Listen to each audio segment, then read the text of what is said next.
Praise the Lord. आज मैं साम का चैप्टर 122 से 137 तक पढ़ा और ये था मतलब 120 से सॉन्ग ऑफ एसेंस शुरू हो गया था। एसेंस पता नहीं क्या है, शायद कोई मतलब मेटलर्जिकल मीनिंग होगा। तो और बीच में कई सारे डेविड्स के भी थे और song of essence of David भी एक एक चैप्टर में का टॉपिक लिखा गया।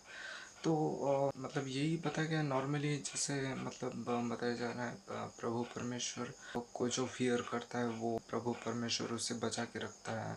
और डेविड का भी एक ये था जिसमें डेविड ये बोल रहा है कि ओ गॉड, मैं एक चाइल्ड जैसा हूँ, मैं एक आपके बाहों में मैं एक चाइल्ड जैसा हूँ। और डेविड का डेडिकेशन 133 चैप्टर में देखने को मिला कि वो ऐसे स्वेयर कर रहा है, मतलब सॉन्ग ऑफ एसेंस था, कोई और लिखा था ये, लेकिन वो of David's how David swear ऐसे उसके बारे में लिखा है। तो डेविड ने ऐसा कहा कि मैं सोऊंगा नहीं, मैं अपना आंखें बंद नहीं करूंगा, मैं जब तक मुझे प्रभु परमेश्वर का मुझे आशीर्वाद ना मिल जाए और वो मुझे अपना घर में ना ले ले। तो ये डेविड का डेडिकेशन था। और बहुत बार ये भी ऐसा बताया गया कि चैप्टर 136 में ऐसा बताया गया था कि his love endures forever. हर एक लाइन में his love endures forever.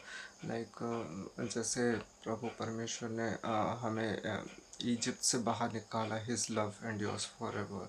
प्रभु परमेश्वर ने हमें जो फाराव से बचा कर लाया, his love endures forever. उसने हमें रेड सी को मतलब दो भाग किया, his love endures forever. उसने जो फाराव का आर्मी को डुबा दिया, एक को भी ना छोड़ा, his love endures for ever. तो ये 136 चैप्टर था। और 137 जो था वो भी लास्ट चैप्टर था।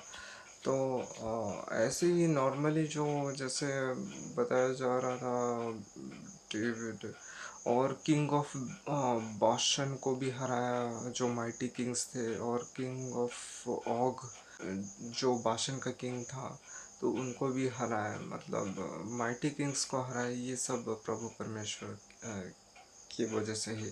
और डेविड कहता है कि bless those who fears the lord, और उसको प्रभु बचा के रखे। और प्रभु परमेश्वर में खुशी और प्रभु परमेश्वर को आशीर्वाद करो, ब्लेस द लॉर्ड। और सभी को ब्लेस द लॉर्ड कह रहा है। और सिंग ए न्यू सॉन्ग तो ये पहले कह रहा था।